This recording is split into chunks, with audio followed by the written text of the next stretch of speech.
Hello friends, welcome to my new video. Our today's topic is gametogenesis. The gametogenesis is the process of gamete formation in the sexually reproducing animals.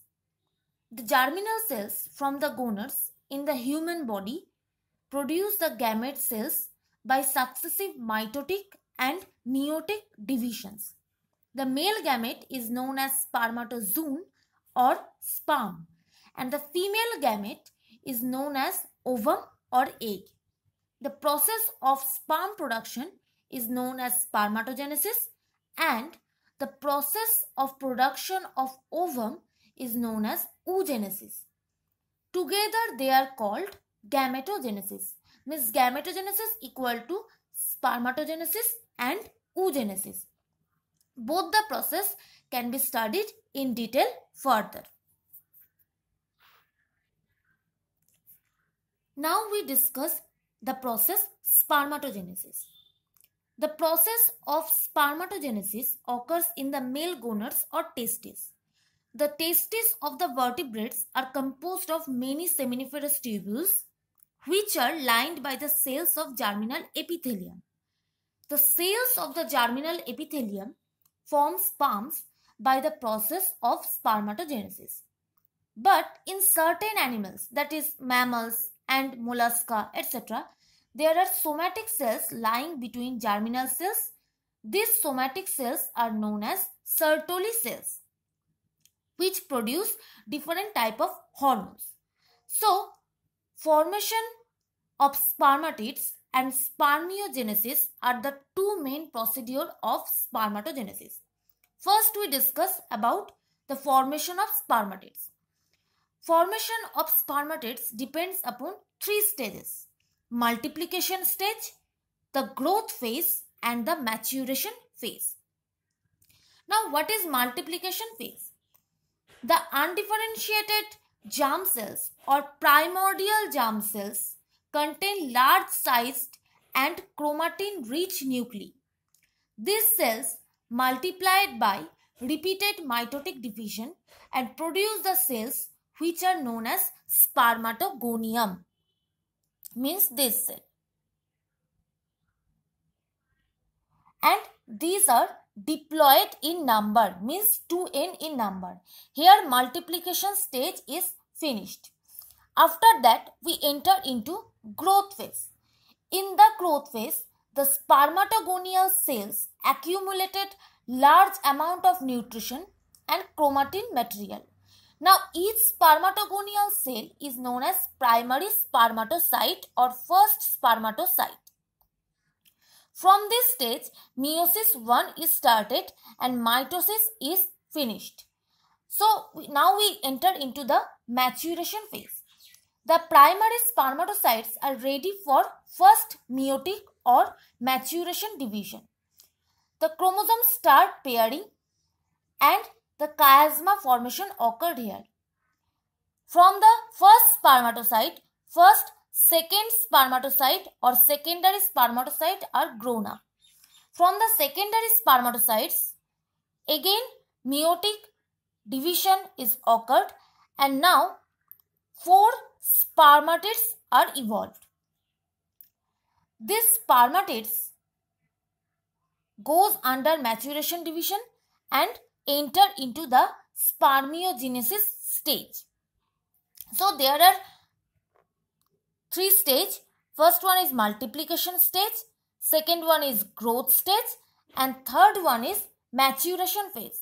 In the first phase, we found spermatogonium, which is 2n or diploid in nature.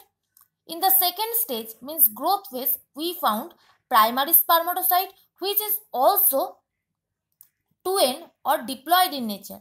Here, mitotic division is finished. After that, we found meiosis division.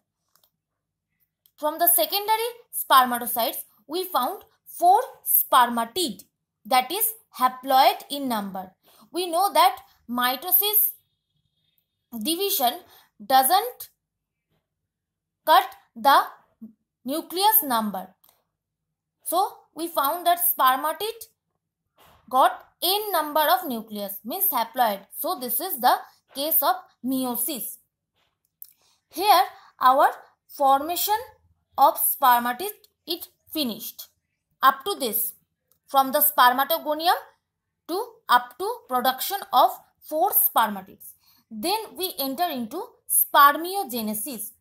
The metamorphosis or differentiation of spermatids into the sperms is known as spermiogenesis. Because the sperm or spermatozoon is a very active and mobile cell, so to provide great amount of mobility to the sperm, the superfluous material of the developing sperm is discarded.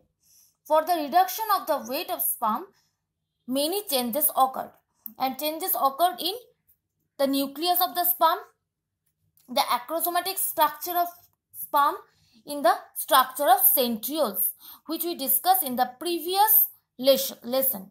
So here spermatogenesis procedure is finished. Now we enter into the oogenesis in detail. It is the diagrammatic view of oogenesis procedure. Now, the process of oogenesis occurs in the cell of the germinal epithelium of the ovary. Such cells are known as primordial germinal cells. The oogenesis is completed in the following 3 successive stages. What are they? Multiplication phase, growth phase, and maturation phase. Generally, the timing of oogenesis is 8 to 13 years to 40 to 50 years. At the time of pregnancy and at the time of lactation, the oogenesis procedure is stopped temporarily. So, we started from the multiplication phase. The primordial germ cells, means primordial oocytes, divide repeatedly to form oogonia. The oogonia multiply by the mitotic division and form the primary oocyte, which passes through the growth phase. So, the growth phase finished here.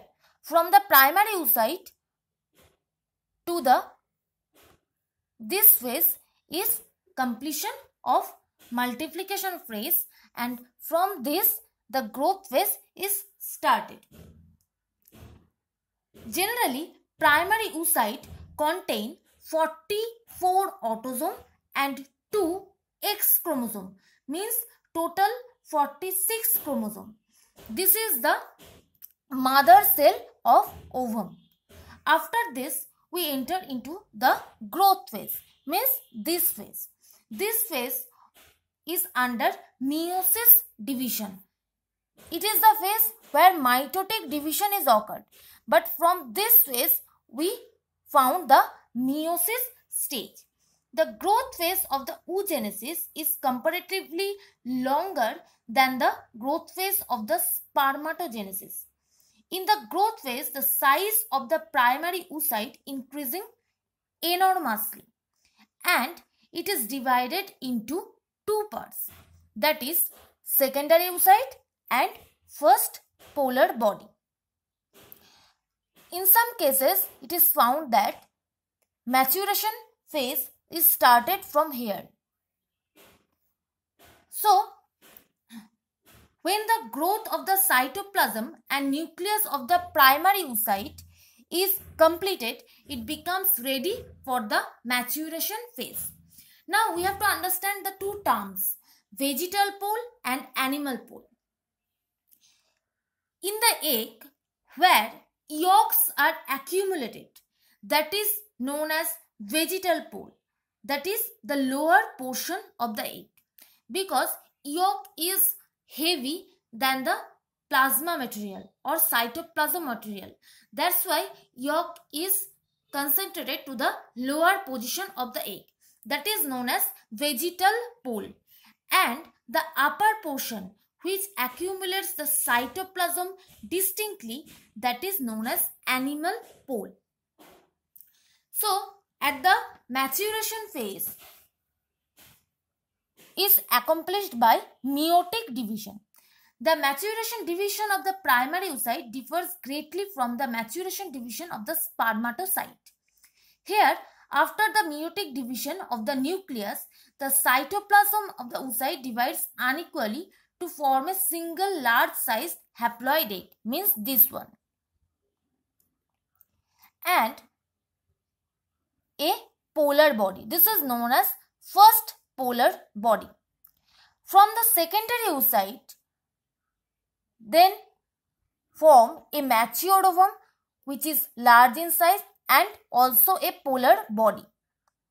From the first polar body, there is also two polar bodies occurred.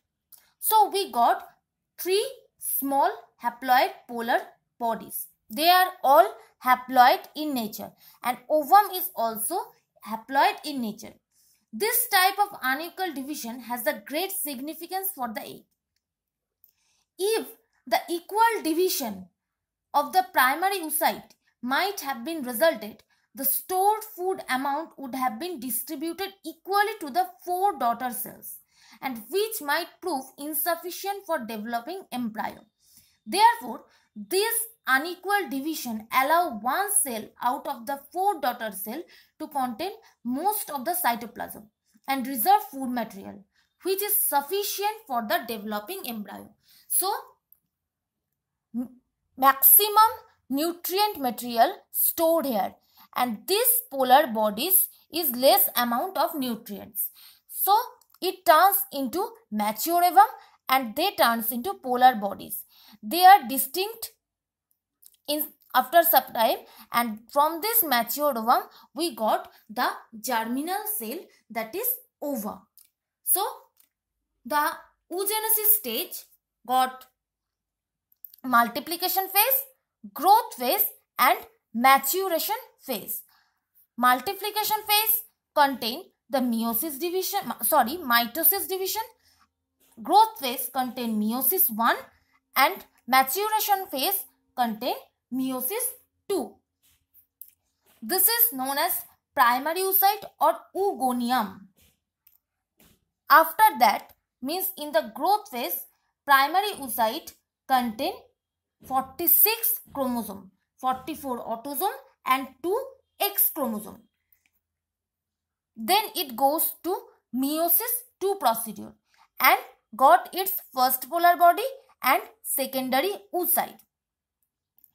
From the secondary oocyte, we got a matured ovum and one polar body. And from the first polar body, we got also 2 polar bodies. So, at the final stage, we got 3 polar bodies which are less amount of nutrients, and from the matured ovum, we got a high amount of nutrient material, that is cytoplasm, and this matured ovum turned into a ripe ovum which is ready for fertilization. Now we discuss about the fertilization procedure. The union of the cytoplasm and pronuclei of the male and female gametes is known as fertilization. The fertilization is the most commonly used method for the production of the diploid zygotes in the sexually producing organism. We generally found 2 types of fertilization, external and internal. But in case of human, we found the internal fertilization mechanism.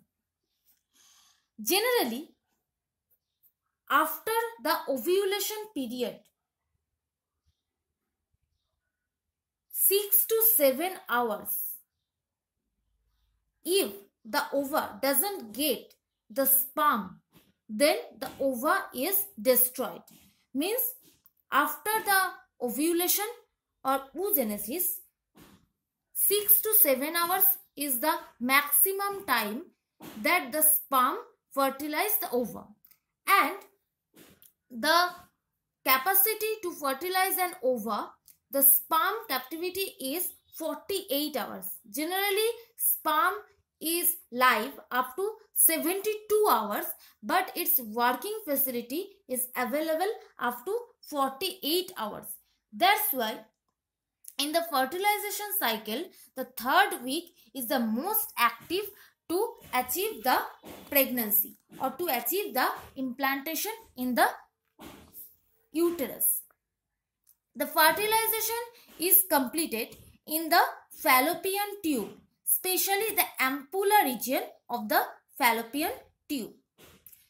First, the sperm comes to the woman body, and the procedure where the male pushed the sperm into the female body is known as insemination, because the procedure is completed through semen, that is a fluid, and each ejaculation contains 300 million sperms at a time. We all know that acrosome contains different type of enzymes, and the main two types are hyaluronidase and proteolytic enzyme. Generally, the ova is much more larger than the sperm, but the ova doesn't contain any centriole, but the sperm contain centriole. And the secondary oocyte doesn't show the clear view of nucleus, because the nuclear membrane is destroyed in secondary oocyte. There is a space in a ovum that is known as perivitelline space, and outer surface of the perivitelline space there is a layer that is known as zona pellucida, means this layer, and this is the layer of corona radiata. Here the sperm is accumulated. Here is the clear view, sperm accumulated at the layer of corona radiata.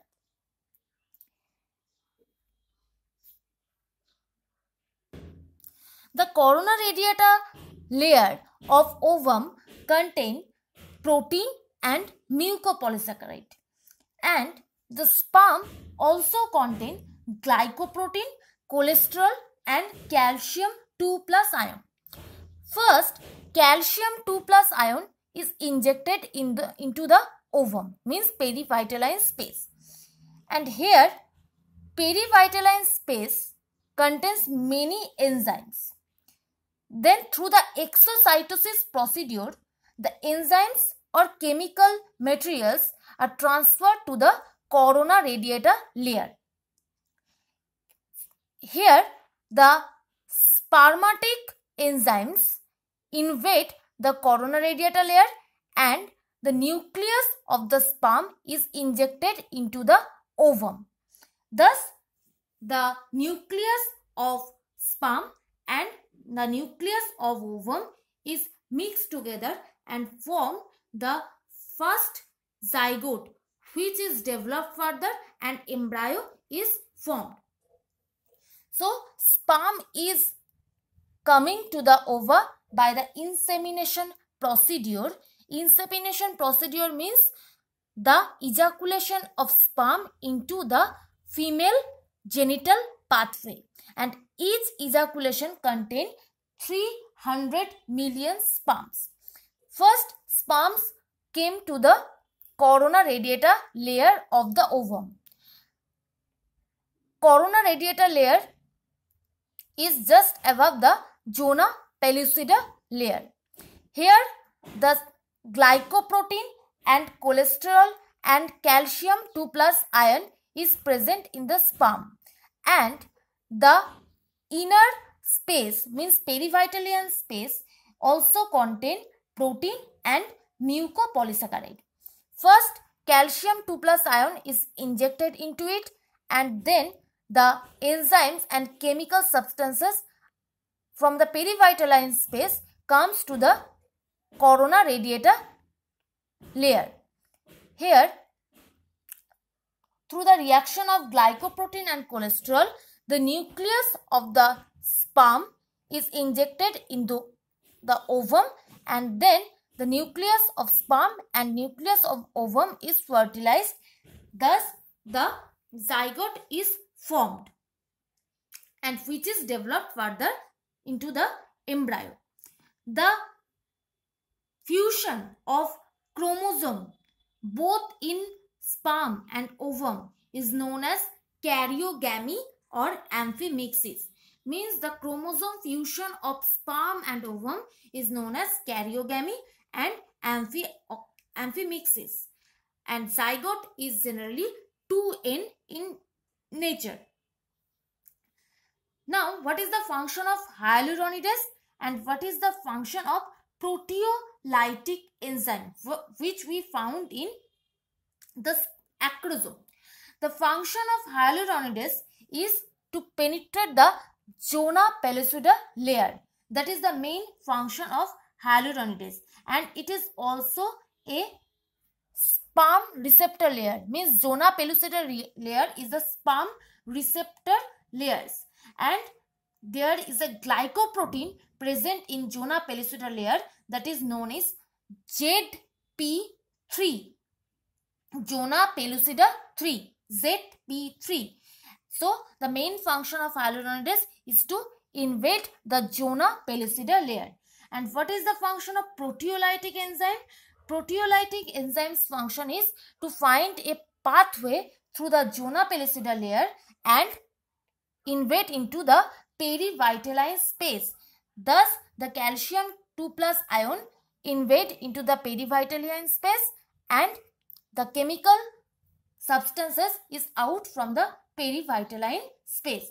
So, hyaluronidase function is to invade the corona radiata layer to the zona pellucida layer, and proteolytic enzyme's function is to invade the perivitaline space and comes the enzymes or chemical substances from the perivitaline space.